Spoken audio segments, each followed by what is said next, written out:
Hello and welcome to this edition of Inside Egypt. I'm Mike Hanna. With the death toll rising beyond 300, there are renewed calls for a truce in the fighting in Gaza between Israel and Hamas. And Egypt is at the very heart of the mediation process. Israel has accepted a ceasefire proposal from Cairo to halt its military offensive. But Palestinians appear divided. Hamas, which rules the Gaza Strip, rejected the initiative. Palestinian President Mahmoud Abbas, whose Palestinian Authority lost control of Gaza to Hamas in 2007, sees some merit in working with Egypt. At our request, our Egyptian brothers made an attempt. The purpose of this attempt was reaching a ceasefire agreement and moving on to further negotiations.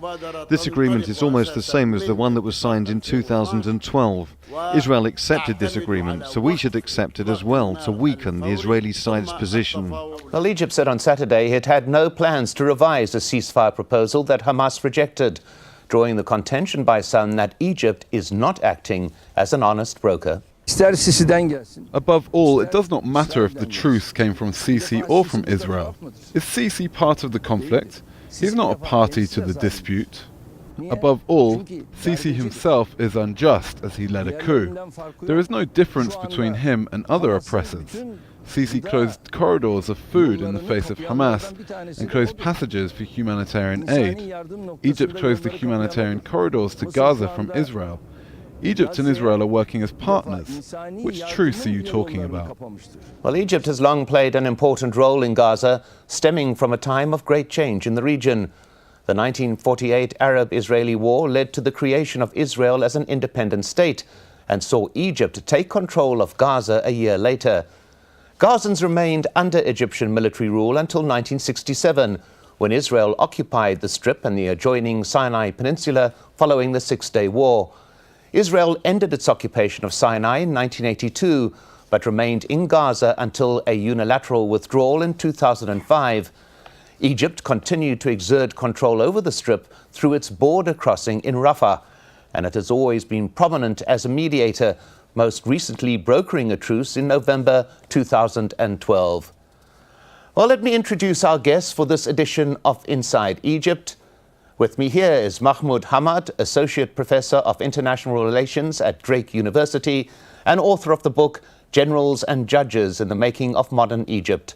Joining us from Washington, D.C. is Samer Badawi, a Middle East analyst and contributor to the Plus 972 web magazine. And in London, we have Nadim Shahadi, Associate Fellow at Chatham House, where he directs a program on the regional dimension of the Palestinian refugee issue in the Middle East. Welcome to you all. The first and a fundamental question goes to Samer Badawi. Is Egypt part of the solution to this ongoing crisis, or is it part of the problem? I think currently, when you look at the evidence, Egypt is not contributing to a solution that will be fair and equitable to the Palestinian people of Gaza. First and foremost, Egypt has continued to keep sealed the border at Rafah. I spoke moments ago, actually, with my colleague in contact there, who told me that the border has been open once every couple of days and only allowing out people with either Egyptian passports or foreign passports. So that leaves, of course, Palestinians who have been injured in the fighting, Palestinians who are sick and require medical care. And the Egyptians have done nothing to expedite their travel out of Gaza. That's number one. Number two, when you look at the ceasefire that was presented to Hamas on Tuesday, by Abbas's own admission, by the Palestinian Authority president's own admission, that proposal to Hamas. So one wonders then on behalf of whom exactly Egypt is mediating when one of the parties to this conflict has not been consulted. Now, that has changed in the last few days, and there are indications that today Khalid Mish'al is in Qatar and being asked to reconsider proposals that were put forth by the Israelis and by Abbas himself. But you know, the question here is, can both sides look to not only the current situation but also to November 2012 and consider that, as was said just moments ago, the very same things are on the table. The siege of Gaza needs to end. Palestinians need to have access to the outside world end to their fellow Palestinians in the West Bank and in East Jerusalem. Well, let's, if I may, just go to, happens, if I may, apologies for interrupting, but let's just go to Nadim Shahari on this initial question. Egypt, part of the solution, part of the problem, your view? Well, the real question is that Egypt needs to be part of the solution. All the regimes in the region, and Egypt's regime now is back to that mode. All the regimes in the region legitimized themselves or derived their legitimacy from the Arab-Israeli conflict, either by making war or making peace. And Egypt derived its legitimacy from making peace and from being a broker and from being a mediator. And if it loses that, it loses a huge importance, or it loses its relevance in the conflict, and that's a big blow to Egypt. The question is, who is going to broker a deal, because a deal is necessary. It is Israel. I see Israel who's in a corner here rather than Hamas. Hamas will gain from the deal by putting itself as the interlocutor. It's made itself relevant. It's proved that the resistance can bring results rather than negotiations. So this is what's at play, whether it's the age-old sort of conflict or difference between those who push for negotiations and those who push for resistance. And Hamas has shown that it can achieve results through resistance. Well, Mahmoud Hamad, a point that was made there, an interesting one, that Arab nations draw their legitimacy either from participating in an Arab-Israeli conflict or actually by creating a peace within the conflict. Your view on that? I would say that's completely accurate. Many Arab regimes use the Arab-Israeli conflict, the struggle with Israel, as a legitimation device, as a tactical weapon to basically delay all calls for democracy, liberalism, and political freedom. We are in the state of war, as people would say. You know, President Nasser used to say, no voice would top the voice of the battle. Sadat continued, Mubarak would continue to say the same thing. And the regime also, probably in the last 35 years, especially in Egypt and Jordan as well, used the conflict to sell itself to the international community, especially to the United States and the West, as the only side that is able to mediate between the Israelis and the Palestinians. So that is very correct. Well, Samad Badawi, this appears to have changed with what has happened in Egypt, a Sisi government in power following a hostile takeover of government. Is Egypt still in a position to broker some kind of truce? And perhaps more importantly, does it want to broker a truce? I think when you look at the track record of the Sisi government vis-a-vis the Muslim Brotherhood, which of course is the sort of progenitor of Hamas, it seems quite clear that Sisi himself has very little interest in seeing Hamas survive this latest attack by Gaza. The evidence comes in the form, first and foremost, of the destruction of hundreds of tunnels along the Rafah border with Egypt, which of course were the lifeline for the people of Gaza for the preceding several years since the siege became heaviest, the Israeli siege of Gaza. That's number one. Number two, of course, is what Sisi has done to his own people and to Muslim Brotherhood members who have been arrested in the hundreds and sentenced to death without any semblance of fair due process. So those two things combined suggest to me that Sisi has very little interest in seeing Hamas come out either on top or frankly, even surviving this latest attack. So I want to, Mahmoud Hamad, do you think that Egypt is almost out of the equation now in terms of negotiating some kind of end or cessation to the hostilities? You cannot get Egypt out of the equation for geographical reasons. The only access for Gaza that is not controlled by Israel is Rafah. This is not only important to supply the Strip with all kinds of food, logistics, etc., but it's also important for an average Gazan, average Palestinian who want to go and come to study in the United States or go work elsewhere. So this is the lifeline for Gaza. And I would disagree with Samra a bit. I don't think that the Egyptian regime, the current Egyptian regime, want to get Egypt, Hamas destroyed. I would argue that they want to see Hamas weakened, but I would assume that they have the information and the calculations right, that if Hamas is destroyed today, most likely this is going to create a vacuum of power on the Egyptian border that is going to be filled by way more extreme elements that Egypt cannot deal with. Well, let me go to Nadim Shahadi with that particular point. The destruction of Hamas leading to a vacuum of power. What's your opinion of that argument? Well, I don't think the destruction of Hamas is on the cards. Israel can do a lot of damage, but it cannot physically destroy all of Hamas. On the contrary, by falling into the trap and by attacking, it is strengthening Hamas. The question here is the moral end of the story rather than the physical one. Hamas can rebuild easily if it gains legitimacy. So the important point here is how will the deal end? Who's going to broker it? If Egypt is out of the picture, can Qatar do it? Qatar's relations with Egypt are not very good.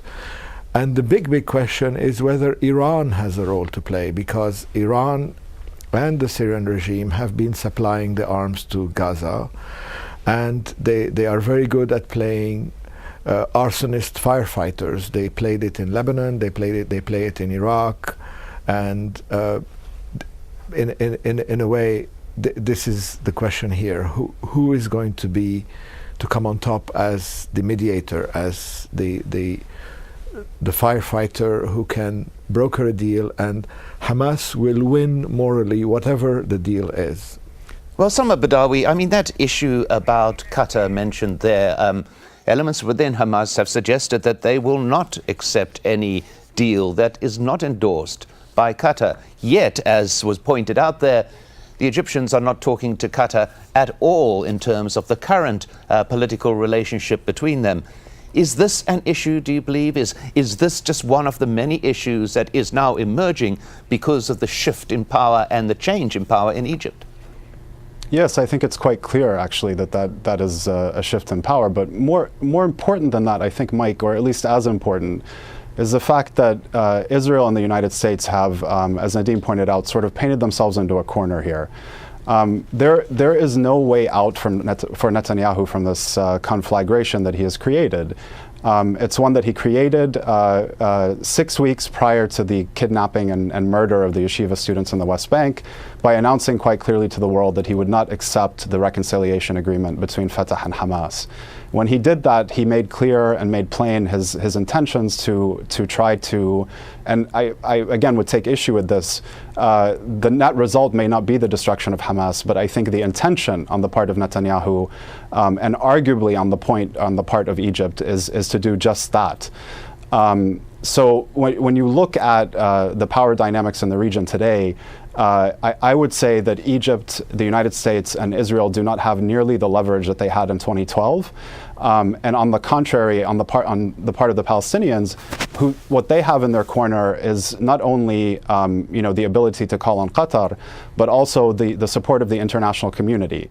There appears to be a similarity in lexicon and the language used by Israel and Egypt. And Gaza appears to be caught between two declared wars on terror, as they put it. Mm-hmm. Egypt says it is fighting a war of terror against insurgents in Sinai. Israel says it's fighting a war of terror against those who say are insisting on destroying it within Gaza. This is a shift with these two neighbors using the same argument and using the war on terror, in inverted commas, as a justification for continued blockade and conflict. Yes, and I would say that is the main problem from the Hamas leadership. If you remember, President Mubarak closed the crossings, the Rafah crossing, but he basically turned a blind eye on the tunnels. President Morsi let the tunnels continue and open the crossings. President Sisi closed both. So that's very problematic. The language that it has been used against Hamas in some parts of the Egyptian media, which most people know, that has good connections with the Egyptian security apparatus, is basically very, very bad. So Hamas does not believe that the regime in Egypt is sincere in its deal. Hamas also, that has been said, Hamas also cannot accept the deal it accepted under the Morsi administration because Morsi is not a Sisi. A Sisi is not Morsi. So what they can accept because of their confidence in the Egyptian leadership in 2013, they cannot accept because of the distrust in the current leadership. Well, we'll pick up on a couple of those points in a moment, but let's just pause and remind ourselves of the human cost of this ongoing conflict. Stephanie Decker has this report from Beit Hanun in Gaza. Death comes from the air here. And what you hear is the sound of a drone. This is Beit Hanun, one of the border towns, and no one feels safe. Every house has hundreds of people who have fled their homes, no food, no water, and we can't go anywhere. There is no Arab state that takes care of us. I hope that what's happening to us happens to all the Arab countries, so they feel what we are made to suffer. Israel's ground incursion has terrified everyone. When we arrive here, we were met with people running away. There's panic here in Beit Hanun. We're being told that there's a few dead people up this road, but they're also telling us that there's an Israeli tank, and they're saying that it is advancing, and everyone is kind of run back from here. But what is happening is that people are dying. We see a young girl brought to the morgue. She joins her mother and her father in death, the result of an Israeli tank shell. Part of the mother's head is missing. War has no mercy. And for those left living, there is no peace. This man was pulled from the rubble of his destroyed home. He is not well, forced to join many others seeking shelter with families further away from the border. As we film here, the sound of artillery fire thuds through the air. This war is having a huge psychological impact on everyone, the old and the very young. The palpable fear of a people trapped and with no way out. Well, Nadim Shahadi, seeing that reminder of this ongoing conflict within Gaza, it's important to remember that this is a conflict that is taking place within a fence. No world conflicts has happened in this particular case where the people, the civilians, are unable to flee the area. In this, perhaps, Egypt bears as much responsibility as Israel in terms of its role in sealing that fence, in penning in the people of Gaza during conflicts like this. What is your opinion? Well, yes, definitely. Egypt is seen as a hostile force in this conflict by the people of Gaza. And in the end, I think that the balance of power will depend on what the people of Gaza believe. Hamas will lose power if the people of Gaza see it as the cause of their problems rather than the solution of their problems. And Egypt, in this case, is also seen as a cause of a problem rather than a solution to the problem. Well, Sama Badawi, Egypt has argued throughout, as mentioned, about the security situation in the Sinai. And it has said that free access from Gaza into the Sinai could heighten the security risks in that particular region.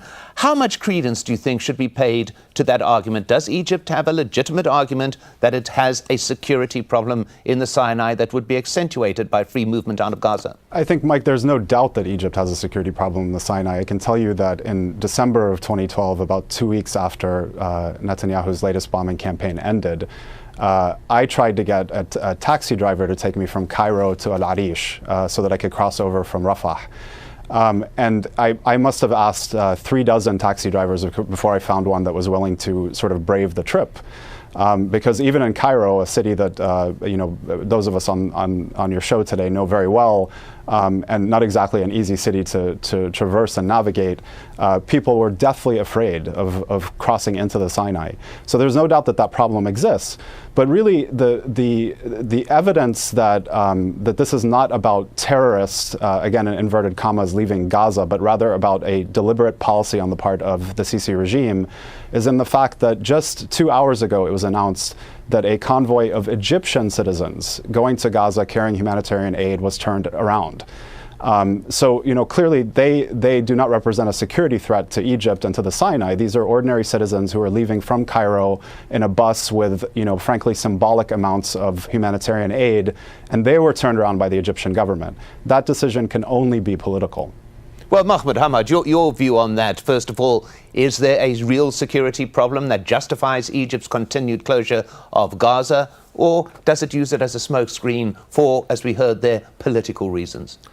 I would agree. I would say that the current Egyptian leadership thinks that by holding the supply route to Gaza closed, they are weakening Hamas. So I think that is the main cause behind the policy, not any security implication, because you can control who gets in and out. Most people who come from Gaza through the Rafah crossing actually don't stay in Egypt. They go to work, medical treatment, or education overseas. So this can be controlled. There could be measures on the ground. You could ask for prior permits, as the situation was when the crossing was open under the Fatah, the Palestinian Authority. So that can be mitigated.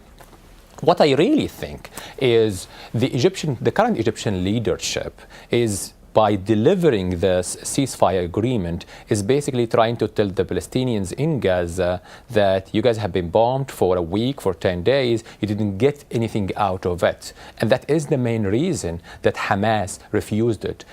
As our guests said correctly, Hamas has been keen since the very beginning to say, we did not start this fight. We did not ask for it. It was forced on us, and we will fight a war of necessity, not a war of choice. Secondly, Hamas needs to show the people in Gaza that their sacrifice led to an improvement in their lot on the ground everyday life.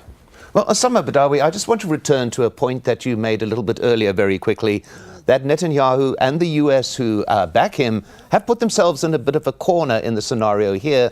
They are in a position where they are now looking to the ally, as they saw it, Egypt, to provide the impetus and to provide the communication to get some kind of deal underway. Israel and the US appear to be blocked in terms of losing control of the situation. Would you agree? I would agree completely, and the most important indication of that is that the world is gradually beginning to see what has happened in Gaza repeatedly over the last 5 years. 3 major wars on the people of Gaza, 80% of whom are refugees, as having an underlying cause, and that cause is the siege and occupation of the Gaza Strip. It reminds me of Iraq and 13 years of sanctions which were imposed on that country, 26 million people with the primary backing of the United States. And we saw after 13 years that it did nothing to weaken the regime there. And that was a country that had its own infrastructure, that had an oil for food program that allowed it to sell millions of barrels of oil to sustain its own people. In Gaza, we're talking about not a government, we're talking about a movement here that is feebly representing or trying to represent 1.8 million, 1.9 million Palestinians who have lived under the siege for the better part of a decade, and many of whom are refugees from the 1948 war and their descendants. So there's really no comparison with Iraq. And I have to say, the people that I'm talking to on the ground, some of whom are, secularists, people in their early 20s, people who are liberal, even Western educated, everyone I speak to is referring to what Hamas is doing today as resistance. They're not referring to it as terrorism, certainly, but the idea here is that when you're being bombed by F-16s and drones and shelled by tanks and Navy warships, you have to fight back. Well, at that point, I'm afraid we've come to the end that. of the discussion. Run out of time as usual, I'm afraid. Thanks to our guest, Mahmoud Hamad, with me here in Doha, Sama Badawi in Washington, D.C., and Nadim Shahadi in London. And remember, Al Jazeera has extensive and continuing coverage of what's happening in Egypt and Gaza on air and online. I'm Mike Hanna. Thanks for watching. Goodbye for now.